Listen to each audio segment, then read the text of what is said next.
नमस्कार, आप देख रहे हो सच की खबर 24। मध्यम वर्ग पर बढ़ते टैक्स बोझ और महंगाई को लेकर चिंता। क्या आपकी मेहनत की कमाई का बड़ा हिस्सा आपकी जेब में आने से पहले ही सरकारी तिजोरी में चला जाता है? ये सवाल आज देश के करोड़ों मध्यम वर्गीय परिवारों की हकीकत बन चुका है।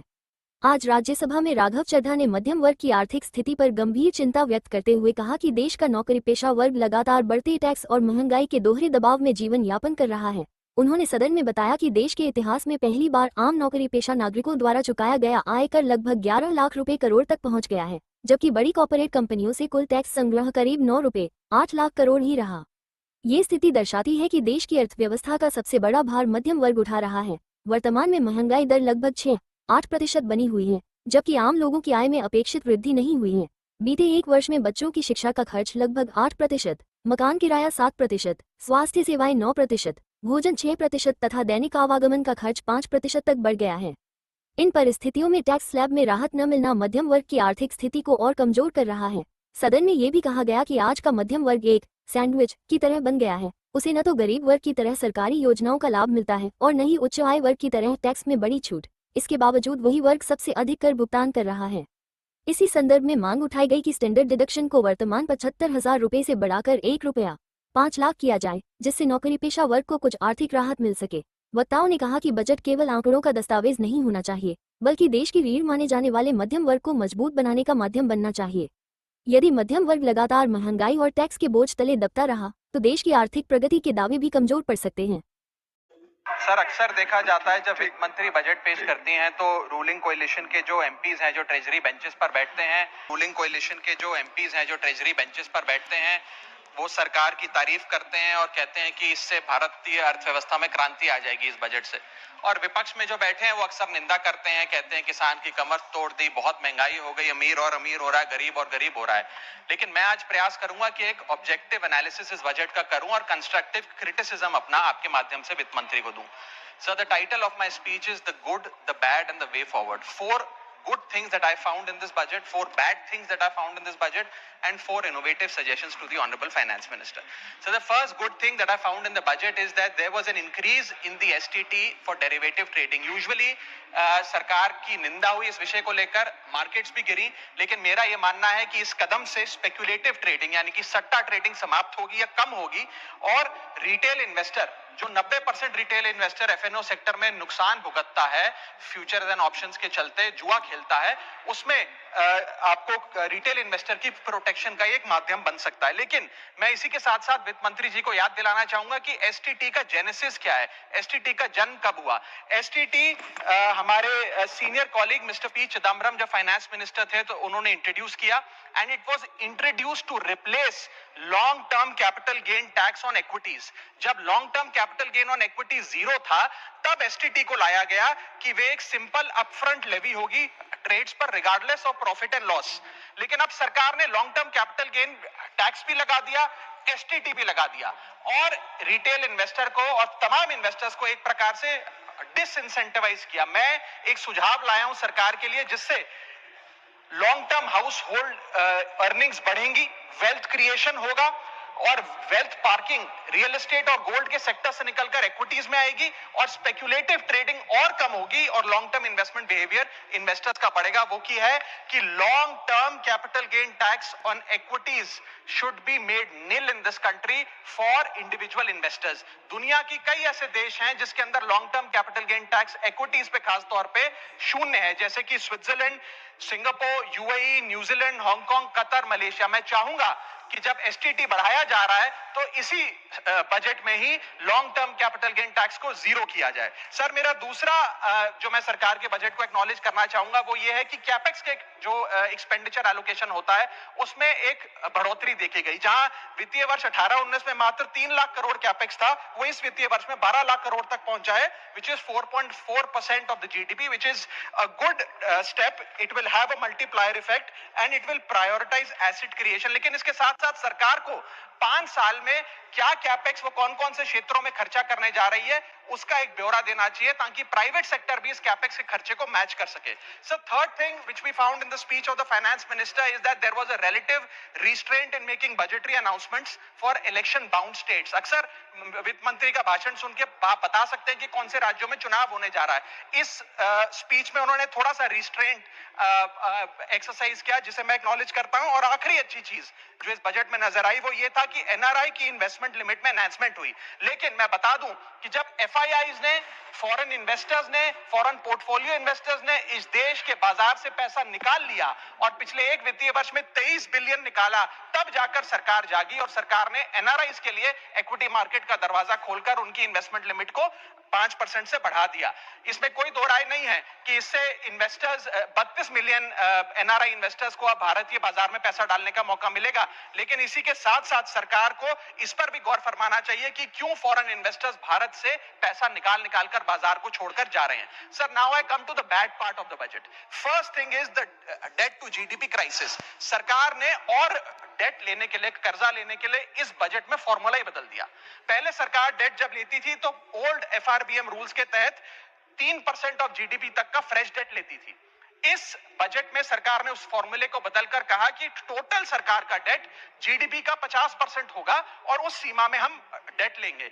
यानी कि they want to play on the denominator effect. For example, एक साल बजट अगर हमारा जीडीपी 12% से ग्रो करता है तो उस साल सरकार खूब सारा डेट लेके सरकार पे कर्जा लाद सकती है जो कि फिस्कल डेफिसिट 4.5, 6.5, 5% तक भी पहुंच सकता है. सर, इसी के साथ साथ मैं बताना चाहूंगा कि आज सरकार कहती है कि हमारा डेट टू जीडीपी रेशियो 56% है, लेकिन ये गलत है क्योंकि बहुत सारे ऑफ बैलेंस शीट आइटम्स हैं जिसे सरकार डेट में दिखाती ही नहीं है.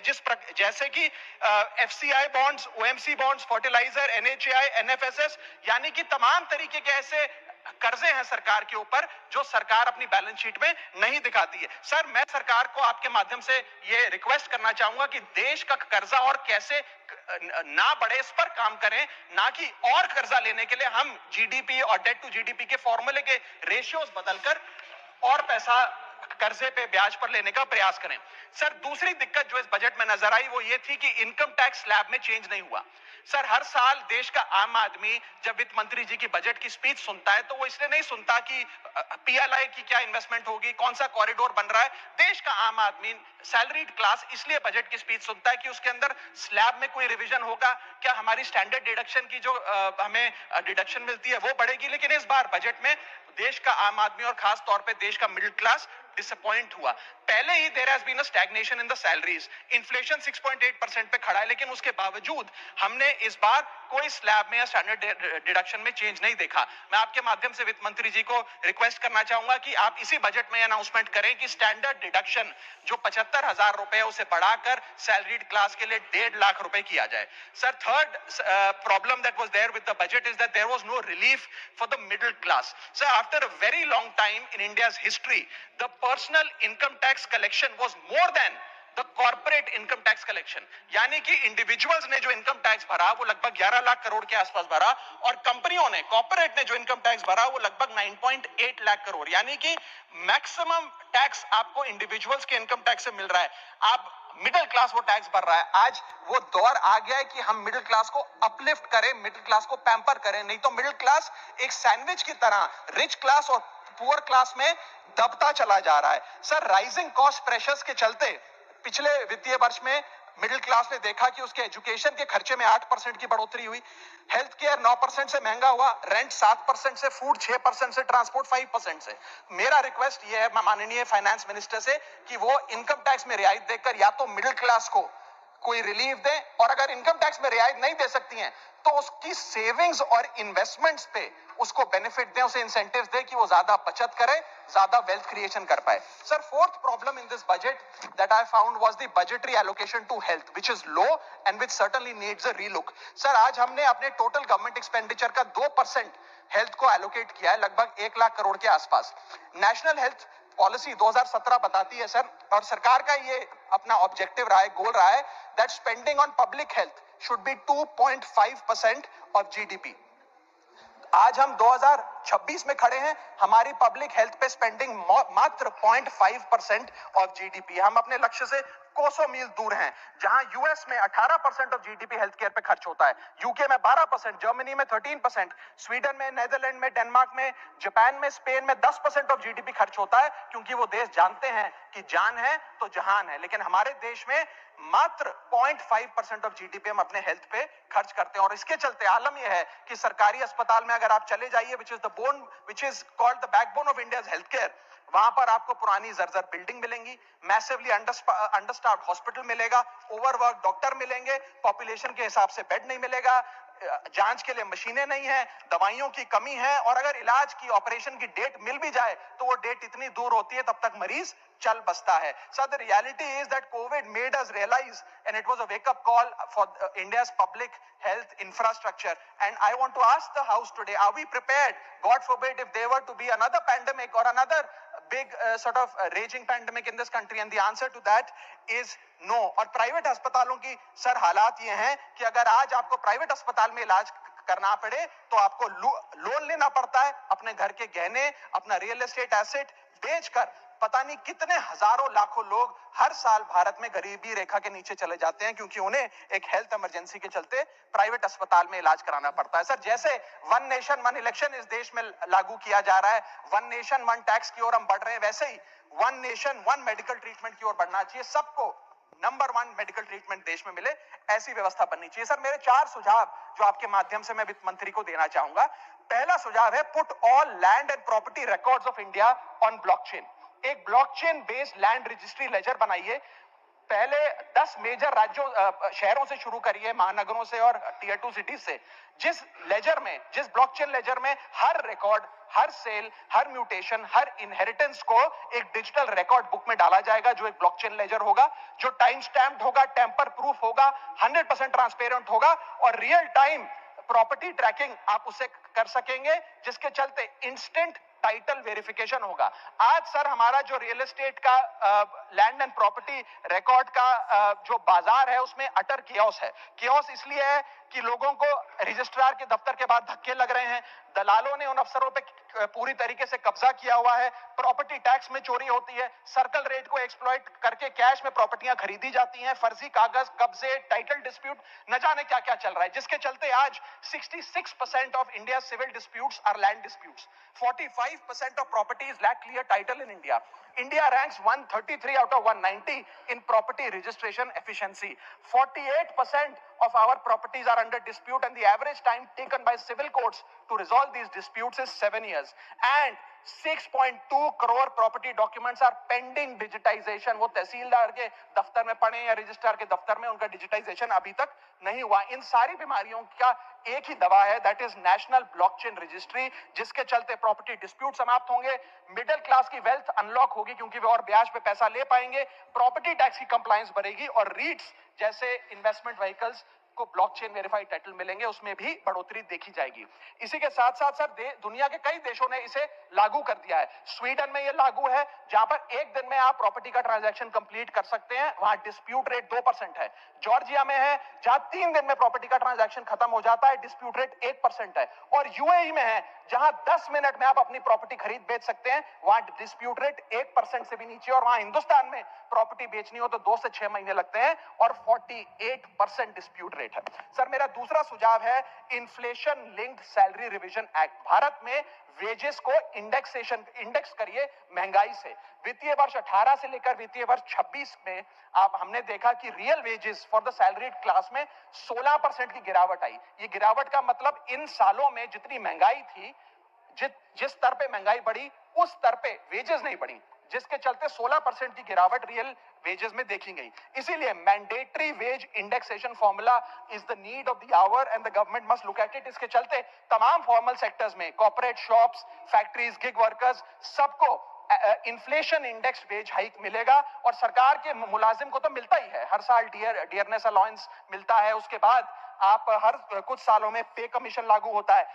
इससे आप 20 करोड़ आबादी, which is 45% of India total workforce, आप उसे एड्रेस कर पाएंगे। सर, इसी के साथ साथ मैं बताना चाहता हूं कि दुनिया के कई देशों में यह पहले से ही लागू है। यूएस के अंदर COLA, cost of living adjustment system लागू है, जिसके अंदर एनुअल और ऑटोमेटिक रिवीजन होता है। जर्मनी के अंदर हर 18 से 24 महीने के अंदर महंगाई के अनुसार सैलरी बढ़ा दी जाती है। जापान के अंदर शिंटो मेथड यूज होता है, जिसमें annual inflation index wage hike दी जाती है। और बेल्जियम में ऑटोमेटिक इंडेक्सेशन लॉ है, जिसमें क्वार्टरली बेसिस पर एम्प्लॉइज की सैलरी बढ़ाई जाती है। Sir, India is one of the only countries in major economies where 85% of our formal workforce has zero statutory inflation protection. We are at the mercy of the employer discretion and our own negotiation power to raise our salaries. इसके साथ साथ मुझे लगता है कि एक minimum increase based on inflation होना चाहिए। मेरा थर्ड सुझाव माननीय वित्त मंत्री जी को रहेगा कि स्टेट कैपिटल एक्सपेंडिचर की matching grant, matching funding centre दे, यानी कि हर 1 रुपया जो राज्य की सरकार कैपेक्स पे, कैपिटल एक्सपेंडिचर पे, एसेट क्रिएशन पे खर्च करती है, उसकी मैचिंग ग्रांट 1 रुपया केंद्र द्वारा राज्यों को दिया जाना चाहिए, not as loan but as a grant. आज स्टेट कैपेक्स में 2 बॉटलनेक्स है। पहला बॉटलनेक है बोरोइंग कैप, यानी कि कोई भी राज्य अपने स्टेट जीडीपी से 3% से ज्यादा ब्याज पर पैसा नहीं ले सकता, वो कैपेक्स पे नहीं खर्च करता, वो तमाम तरीके के ऑपरेशनल खर्चे करता है। और सेकंड प्रॉब्लम है कि अगर केंद्र सरकार पैसा देती भी है राज्यों को कैपेक्स के लिए, वो लोन की सूरत में देती है, और कंडीशनल लोन की किस एसेट पे कितना खर्च होगा, एक कंडीशनल लोन दिया जाता है। मेरा सुझाव है that replace this loan with conditions given by the centre to grant with trust, grant based on trust by the centre. Sir, centre को आने वाले 5 वर्षों के लिए 1.5 लाख करोड़ आवंटित करना चाहिए, not as loan but as these capex grants, ताकि राज्यों में सड़कें बने, इरिगेशन नेटवर्क बने, लोकल पावर इंफ्रास्ट्रक्चर बने, ड्रिंकिंग वाटर सैनिटेशन हो, और अर्बन इंफ्रास्ट्रक्चर में एसेट क्रिएशन, एसेट फॉर्मेशन किया जाए, as not as loan, not on interest, not with principal and with no conditionality. अगर चमचमाती सफेदी और चमकते कपड़ों के लिए सिर्फ अपना गगन स्मूथ वॉश पर भरोसा करें। अपना गगन स्मूथ वॉश, सफेदी और चमक का नया नाम। दाग हटाए, रंग चमकाए, सफेदी लाए। अपना गगन स्मूथ वॉश, सफेदी और चमक का नया नाम। दाग हटाए, रंग चमकाए, सफेदी लाए। चमचमाती सफेदी और चमकते कपड़ों के लिए सिर्फ अपना गगन स्मूथ वॉश पर भरोसा करें।